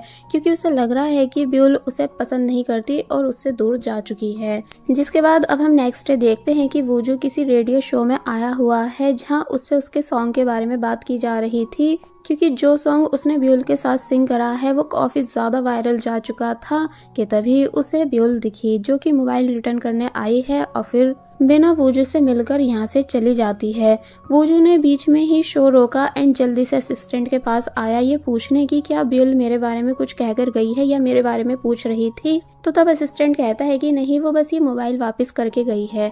वूजू ने जब मोबाइल चेक करा तो उसमें ब्यूल एंड ह्यूनसू दोनों की चैट होती है कि आज उन दोनों को कितने बजे कहाँ मिलना है। तो तब वूजू कहने लगा कि ब्यूल तो मेरी सोच से भी ज्यादा फास्ट निकली, यानी इतनी जल्दी मुझे भूल गई, और फिर तभी यहाँ से चला गया एंड डायरेक्ट डॉक्टर सॉरी के पास आया स्लीपिंग पिल्स लेने। डॉक्टर सॉरी मना करती है एंड बातों बातों में ब्यूल के बारे में पूछने लगी कि वैसे क्या तुम सच में उस लड़की को पसंद करने लगे हो जिसने स्टेज पर तुम्हारी जान को बचाया था। तो तब वूजू पहले तो मना करता है, लेकिन जिस तरह खुश होकर वो ब्यूल के बारे में डॉक्टर सॉरी को बता रहा था, तो तब डॉक्टर सॉरी कहने लगी कि शायद तुम्हें पता नहीं, लेकिन अब ब्यूल की वजह से तुम स्माइल करने लगे हो। तो तब वूजू चुप हो गया। अब हम देखते हैं कि ब्यूल ह्यूनसू की बताई लोकेशन पर आ चुकी है एंड ह्यूनसू के आने का वेट करने लगी, लेकिन कोई इमरजेंसी आने की वजह से ह्यूनसू यहाँ आ नहीं पाया, जिस वजह से ब्यूल ह्यूनसू का वेट करती रह गई। कि तभी उसने देखा कि एक मदर अपनी डॉटर का कितना ज्यादा ख्याल रख रही हैं, जिस वजह से ब्यूल को अपनी मॉम की मेमोरीज याद आई कि जब ब्यूल घर से जा रही थी, यानी जिस दिन ब्यूल का एक्सीडेंट हुआ था, तो तब उसकी मॉम ने उससे ठीक से शूज पहनने के लिए बोला था।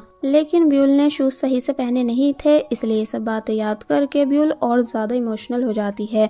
हॉस्पिटल में दिखाया गया कि बहुत सारे लोग इंजर्ड होकर हॉस्पिटल में आए हैं, जहाँ एक पर्सन के शूज देखकर डॉक्टर सॉरी को लगा कि ये हिंसू है जो कि मर चुका है, इसलिए वो काफी ज्यादा उदास होने लगती हैं। लेकिन तभी पता चला कि ये कोई और पर्सन था एंड हिंसू उनके सामने से आ रहा था, जिसे देखकर डॉक्टर सॉरी को सब समझ आ गया कि हिंसू जिंदा है। इसलिए तब जाकर डॉक्टर सॉरी की सांस में सांस आई एंड उन्हें एहसास हुआ कि वो हिंसू को कितना ज्यादा लाइक करती हैं। और वहीं दूसरी तरफ वूजू जो कि अपनी और ब्यूल की फोटोज देख रहा होता है, तो तब उसे फील हुआ कि वो ब्यूल से दूर नहीं रह सकता, यानी उसको ब्यूल को रोकना चाहिए। इसलिए तभी भागता हुआ पहले गिफ्ट मशीन के पास आया, जहाँ से उसने उस लॉकेट को विन करा जिसे वो लास्ट टाइम ब्यूल के लिए विन नहीं कर पाया था, और फिर फाइनली उस लोकेशन पर आ गया जहाँ ब्यूल थी। ब्यूल हैरान है वूजू को देख कर के तभी वूजू ने डायरेक्ट ब्यूल को हक कर लिया एंड साथ ही ब्यूल को वो लॉकेट भी पहनाया। तो तब सभी लोग हैरानी से इन दोनों को देखने लगते हैं कि ये तो सुपरस्टार वूजू है ना, इसलिए सभी इन दोनों की साथ की फोटोज भी क्लिक करने लगे। वूजू अपनी फीलिंग्स ब्यूल को बता देता है, जिसको ब्यूल एक्सेप्ट कर लेती है। फिर ये दोनों भागते हुए एक जगह पर आए एंड यहाँ आकर वूजू ने ब्यूल को किस करी, यानी कि ब्यूल की फर्स्ट किस हो गई, जिसे इस बार ब्यूल रोक भी नहीं पाई, क्योंकि अब भला वो कब तक अपनी फीलिंग्स पर कंट्रोल रखे। इसलिए ब्यूल के हाथ से एक और स्टार इरेज हो गया। अब नेक्स्ट सीन में हमें दिखाया गया कि मिस सॉरी ने फाइनली हिंसू को प्रपोज कर दिया है कि वो हिंसू को कितना ज्यादा पसंद करती हैं, लेकिन हिंसू उन्हें रिजेक्ट कर देता है, ये बताकर कि मैं अच्छा इंसान नहीं हूँ, इसलिए तुमको डेट नहीं कर सकता। एक्चुअली जब से हिंसू ने ब्यूल का एक्सीडेंट करा है, तब से वो खुद को एक बहुत ही बुरा इंसान मानता है एंड एक काफी बड़े रिग्रेट में है। तो वहीं अगर बात की जाए ब्यूल एंड वूजू की, तो ये दोनों सी साइड पर आए एंड यहाँ आकर फुल एंजॉय करने लगे, बिकॉज यहाँ अपने लवर के साथ आना ब्यूल की विश थी। दोनों ने साथ में खाना भी खाया और फिर रात में बैठकर स्टार्स देखने लगे। वूजू बातों बातों में बताता है कि कैसे पहले उसके फादर काम में बिजी रहते थे और फैमिली को बिल्कुल टाइम नहीं देते थे, और अब वो भी ठीक अपने फादर की तरह बिजी हो चुका है, इसलिए अपने फादर को टाइम नहीं दे पाता। तो तब ब्यूल वूजू का मोबाइल लेती है एंड वूजू के फादर को लव यू मैसेज कर देती है। वूजू शॉक रह गया कि तुमने ऐसा क्यों करा। तो तब ब्यूल ने समझाया कि हमें अपने पेरेंट्स से मिलजुल कर रहना चाहिए, इसलिए आई लव यू कह देना चाहिए ताकि बाद में कोई रिग्रेट नहीं रहे, क्योंकि एक काफ़ी बड़ा रिग्रेट मुझे है, बिकॉज मैं अपनी मॉम को कभी लव यू नहीं बोल पाई, जो कि मेरी एक विश बन चुकी है।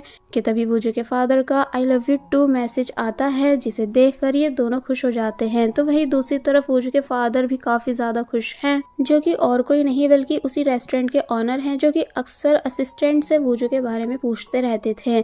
यहाँ हमें गाक्षी भी दिखाई गई, जिसने असिस्टेंट को अपना ऑनलाइन बॉयफ्रेंड बना रखा है, यानी कि वो कभी असिस्टेंट से मिली नहीं है और ना ही कभी मिल पाएगी, लेकिन रोज असिस्टेंट से कॉल पे बात करके वो किसी को डेट करने की ड्रीम को कंप्लीट कर चुकी है। नेक्स्ट डे हम हॉस्पिटल सीन देखते हैं, जहाँ डॉक्टर सॉरी नोटिस करती है कि जिन लेडी का इतने सालों से हिंसू ख्याल रखता आया है, उनके रूम को खाली करा जा रहा है।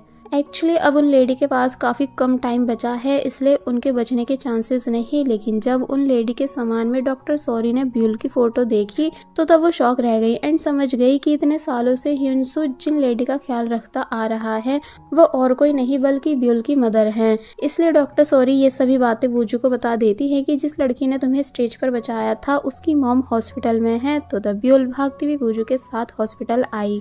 डॉक्टर सॉरी बताती हैं कि ये उसकी मदर का लास्ट टाइम है। तो तब ब्यूल शॉक खड़ी रह गई, साथ ही उसे उसकी मदर का फोटो भी दिख गया। ब्यूल को ऑलरेडी अपनी मॉम का फेस याद आ चुका था, इसलिए अब और ज़्यादा मेमोरीज उसे अपनी मॉम से रिलेटेड याद आने लगी। इसलिए जब वो रूम में गई, तो तब उसने पहले ठीक से अपने शूज़ पहने, जैसे कि उसे उसकी मॉम पहनने के लिए बोलती थी। और फिर अब वो रूम में आती है, तो तब अपनी मॉम को ऐसे देखकर काफ़ी बुरी तरह रोने लगती है एंड सॉरी भी करती है। एक्चुअली जब जैसे ब्यूल की डेथ हुई थी, तो तब ब्यूल की डेथ के बाद ही सदमे में उसकी मॉम कोमा में चली गई थी। ब्यूल सॉरी करती है कि मैंने आपको देर से याद करा एंड आपको क्या ज़रूरत थी मेरे जाने के बाद खुद को ऐसी कंडीशन में करने की। और फिर कहती है कि मैंने आपको कभी लव यू मॉम नहीं बोला था, इसलिए मैं आज आपको आई लव यू मॉम बोल रही हूँ। आप दुनिया की सबसे अच्छी मॉम हो एंड मैं हमेशा प्राउड फील करूंगी कि मैं आपकी बेटी बनी। मॉम की आंखों में आंसू आने लगते हैं, यानी कि वो सब बातें सुन पा रही हैं, लेकिन कोई भी जवाब नहीं दे पाती। कि तभी उनकी डेथ हो गई एंड जब वो सोल बन गई, तो तब उन्होंने ब्यूल के आंसुओं को साफ करा एंड कहा कि आई लव यू टू मेरी प्यारी बेटी। जिसे सुनकर ब्यूल शॉक रह जाती है एंड समझ जाती है कि अब उसकी मॉम उससे नाराज नहीं है। साथ ही ब्यूल के हाथ से एक और स्टार इरेज हो गया। नेक्स्ट सीन में हम देखते हैं कि जब ब्यूल रूम से बाहर आई तो तब ह्यूनसू नीचे बैठकर ब्यूल से माफी मांगता है, जिसे वूजू एंड डॉक्टर सॉरी ये दोनों भी देख रहे हैं। लेकिन ब्यूल इस टाइम इतने ज्यादा गुस्से में है कि उसने ह्यूनसू को माफ नहीं करा एंड यहाँ से चली गई। तो तब ह्यूनसू बेचारा और ज्यादा उदास होने लगा, जिसके बाद अब हम ब्यूल को बाहर बैठे हुए देखते हैं, जिसके पास वूजू आया एंड उसने ब्यूल को चुप कराया, बिकॉज इस टाइम ब्यूल को सच में किसी अपने की जरूरत थी। लेकिन तभी कोई छुपकर इन दोनों की फोटो क्लिक कर लेता है और उसको सोशल मीडिया पर वायरल कर देता है। इसलिए वूजू के मैनेजर वूजू को काफी ज्यादा डांटते हैं एंड ब्यूल से ब्रेकअप करने का कहने लगे, लेकिन वूजू ने साफ इनकार कर दिया कि वो किसी भी हाल में ब्यूल को अकेला छोड़कर नहीं जाएगा, यानी कि उससे ब्रेकअप नहीं करेगा। तो तब मैनेजर बताते हैं कि लेकिन ब्यूल तुम्हारे करियर के खातिर तुमको छोड़कर जाने के लिए रेडी हो चुकी है। तो ये बात सुनकर वो जब जैसे भागकर उस जगह आया जहाँ ब्यूल रहती है, तो तब पता चला कि ब्यूल यहाँ से गायब थी। और फिर तभी दिखाया गया कि ब्यूल कैसे एक जगह बैठकर काफी बुरी तरह रो रही है। जिस बात को सुनकर वो जब जैसे भागकर ब्यूल को देखने आया तो पता चला कि ब्यूल यहाँ से गायब है, क्योंकि वो एक जगह अकेले बैठकर काफी बुरी तरह रो रही है। वो जो अपने डैड के रेस्टोरेंट आता है, जहाँ भी टीवी पर यही न्यूज आ रही थी कि कैसे वूजू की फैंस वूजू से नाराज हो गई हैं उसकी डेटिंग के बारे में सुनकर। तो तब ये सब देखकर वूजू के डैड टीवी बंद कर देते हैं। वूजू यहाँ से जाने लगा तो तब फादर ने वूजू को समझाया कि इट्स ओके, अगर तुम किसी को डेट कर रहे हो मुझे भी उस लड़की से मिलवाना। तो तब वूजू कहता है कि हाँ मैं उसे यहाँ जरूर लेकर आऊंगा क्योंकि उसे नूडल्स पसंद हैं। तो तब फादर खुश हो गए। अब हमें गाक्षी दिखाई गई जो कि आफ्टर वर्ल्ड जा रही है, इसलिए ब्यूल को बाय कहने आई थी, ये बताकर कि किसी को डेट करने का ड्रीम मेरा पूरा हो चुका है इसलिए मैं जा रही हूँ। और फिर ब्यूल को समझाने लगी कि तुमको वूजू से दूर नहीं जाना चाहिए, बिकॉज वो तुम्हारे ही खातिर पूरी दुनिया से लड़ रहा है, यानी एक्सेप्ट कर रहा है कि वो तुमको लाइक करता है, इसलिए तुम्हें उसे छोड़ना नहीं चाहिए। तो तब ब्यूल को समझ आ गया कि वो जो कर रही है वो ठीक नहीं, इसलिए पहले तो वो गाक्षी को अच्छे से गुड बाय बोलती है और फिर तभी वूजू के कॉन्सर्ट में आ गई। लेकिन यहाँ आकर पता चला कि कॉन्सर्ट कैंसिल हो चुका था। एक्चुअली वूजू को अब उसकी हाफ फैन सपोर्ट नहीं कर रही हैं, इसलिए वो काफी ज्यादा उदास है और सबसे ज्यादा इस बात से उदास है कि वो ब्यूल को कहाँ ढूंढे, यानी कि वो भी उसे मिल नहीं रही है। कि तभी सीन कट हुआ और हमें दिखाया गया कि असिस्टेंट वूजू को ब्यूल के पुराने घर के पास लाए, जहाँ ब्यूल ग्रीन पेपर बनकर रहती थी, बिकॉज ब्यूल ने ही वूजू को यहाँ बुलाया था। वूजू देखता है कि कैसे उसके लिए इतनी सारी तैयारियां हुई हुई थी, साथ ही उसकी ट्रू फैंस ने उसके लिए प्यारे प्यारे वर्ड्स भी लिखे हुए थे, जो सब देखकर वो खुश हुआ। और फिर अब जैसे वो अंदर आया तो पता चला कि ब्यूल ने यहीं पर वूजू के कॉन्सर्ट की तैयारी करा रखी है एंड उसकी सभी ट्रू फैंस को भी बुला रखा था। वूजू इमोशनल हुआ ये सब देखकर, साथ ही बहुत ही ज्यादा खुश भी था। फिर काफी ज्यादा प्यार से सॉन्ग सिंग करने लगा। सभी लोग काफी ज्यादा खुश हैं, स्पेशली ब्यूल। लेकिन तभी उसे योंकी दिखा, जिसे देख वो समझ गई कि वो यहाँ वूजू की सोल को लेने आया है, इसलिए ब्यूल परेशान होने लगती है कि अब भला वो क्या करे। फिर हमें एक लड़का दिखाया जाता है जो कि ब्यूल को नाइफ से मारने आ रहा है, क्योंकि वो जेलस है कि ये लड़की वूजू को डेट कर रही है। लेकिन अब इससे पहले कि वो नाइफ मार पाता कि तभी वूजू बीच में आ गया ब्यूल को बचाने के लिए एंड वो नाइफ उसको लग जाता है, यानी कि एक तरह से सच में वूजू की डेथ ब्यूल की वजह से होने लगी। जैसा कि मिस्टर गो ने कहा था, फर्स्ट स्नोफॉल भी स्टार्ट हो गई, इसलिए ब्यूल काफी बुरी तरह रोई। फिर अब हम हॉस्पिटल सीन देखते हैं जहाँ वूजू को लाया गया एंड पूरी कोशिश की जा रही है उसको बचाने की, लेकिन वो सभी वूजू को बचा नहीं पा रहे हैं। इसलिए ब्यूल एक जगह आई और सुसाइड करने लगी। लेकिन अब इससे पहले कि वो सुसाइड कर पाती कि तभी योंगी उससे ऐसा करने से मना करता है।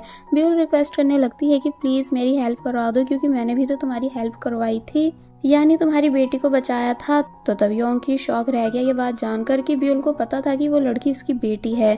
फिर हम पास्ट का सीन देखते हैं कि कैसे एपिसोड 1 में जब ब्यूल ने एक बच्ची की जान बचाई थी, तो तब ये सब देखकर योंगी सरप्राइज था, क्योंकि वो उसी की बेटी थी, इसलिए काफी बुरी तरह रोया भी था, जो सब ब्यूल ने देखा था। फिर अब प्रेजेंट में ब्यूल कहती है कि मिस्टर गो से कहो कि ब्यूल को सब याद आ चुका है एंड वो उन्हें माफ करने के लिए भी रेडी है, अगर वो वूजू की जान बचाते हैं तो तब योंगी समझ नहीं पाता कि आखिर ऐसी कौन सी बात है। कि तभी फिर से फ्लैशबैक स्टार्ट हुआ एंड हमें बताया गया कि जब ब्यूल ह्यूनसू के घर में थी तो वहाँ उसने ह्यूनसू के फादर की फोटो देखी थी, जो कि और कोई नहीं बल्कि मिस्टर गो ही थे। और फिर तभी एक और फ्लैशबैक स्टार्ट होता है कि कैसे जब ह्यूनसू नॉन स्टॉप काम करने की वजह से बुरी तरह थक चुका था, क्योंकि उसके फादर की डेथ के बाद उसके ऊपर फैमिली की बहुत ज़्यादा जिम्मेदारी आ चुकी थी। इसलिए जब नींद में होकर वो खुद का एक्सीडेंट करने ही वाला था, तो तब अपने बेटे को बचाने के चक्कर में मिस्टर गो ने कार को दूसरी साइड कर दिया था, जिस वजह से ह्यूनसू की तो जान बच गई थी, लेकिन तभी ब्यूल सामने आ गई थी, जिस वजह से ब्यूल की डेथ हो गई थी, जबकि ब्यूल का अभी मरने का टाइम नहीं आया था। प्रेजेंट में बताया जाता है कि मिस्टर गो इसी वजह से हमेशा ब्यूल को उसकी गलतियों के लिए माफ कर देते थे, यानी नरमी दिखाते थे, बिकॉज उनके मन में ब्यूल को लेकर काफी बड़ा रिग्रेट था। लेकिन अब क्योंकि सब जानने के बाद ब्यूल उन्हें माफ करने के लिए रेडी है, इसलिए उन्होंने ऊपर वालों को कॉल की एंड काफी सारे रूल्स समझाकर डिमांड रखी कि ब्यूल एंड वूजू दोनों को ही उनकी जिंदगी दे दी जाए, वरना कोरिया के ग्रीम रिपर्स की जितने भी उनको सीक्रेट्स पता हैं, यानी अभी तक जो जो लोग जितनी भी गलतियां कर चुके हैं वो सब रिवील हो जाएंगी। तो तब फाइनली उन्हें परमिशन मिल जाती है, बिकॉज कुछ पावर्स उनके पास भी हैं। फिर तभी हम वूजू को देखते हैं जो कि मरने ही वाला था, लेकिन तभी फाइनली वो जिंदा हो गया, यानी कि उसकी जान बच गई।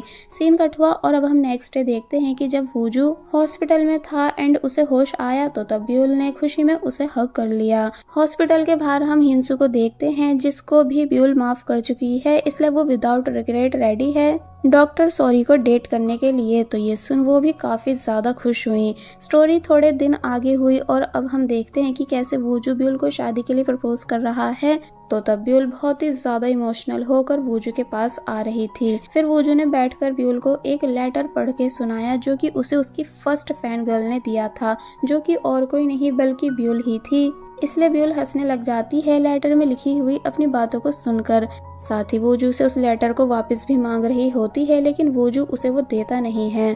फिर बस ऐसे ही ये दोनों अच्छा टाइम स्पेंड करने लगे एंड शादी कर लेते हैं। फ्लैशबैक के सीन से हमें पता चला कि जब वूजू को उसका फर्स्ट फैन गर्ल लेटर मिला था, तो तब वो कितना ज्यादा खुश हुआ था। साथ ही उसे लेटर के साथ साथ ब्यूल ने एक बनी भी भिजवाया था, जो कि आज तक वूजू के पास है। इसका मतलब ब्यूल शुरू से ही वूजू के लिए स्पेशल रही थी, लेकिन बस इस बारे में वूजू को काफी टाइम बाद रियलाइज हुआ था कि ब्यूल ही उसकी फर्स्ट फैन गर्ल है, यानी कि सबसे ज्यादा स्पेशल। अब हम पूरे 7 साल बाद का सीन देखते हैं, जहां दिखाया जाता है कि वूजू एंड ब्यूल साथ में कितने ज्यादा खुश हैं, लेकिन जब उनके डॉग की डेथ हो गई तो तब ब्यूल काफी ज्यादा रोई थी। नेक्स्ट सीन में हमें दिखाया जाता है कि अब ब्यूल एंड वूजू का एक बेबी भी है, जो कि बेबी बॉय है, जिसके साथ ये दोनों बीच पर आए हैं एक अच्छा टाइम स्पेंड करने के लिए, यानी कि जो लाइफ ब्यूल चाहती थी वो उसको फाइनली मिल चुकी है, जिसमें वो काफी ज्यादा खुश भी है। वूजू भी ब्यूल के साथ बहुत ज्यादा हैप्पी होता है और बस फिर इसी सीन के साथ ये ड्रामा यहीं पर एंड हो जाता है।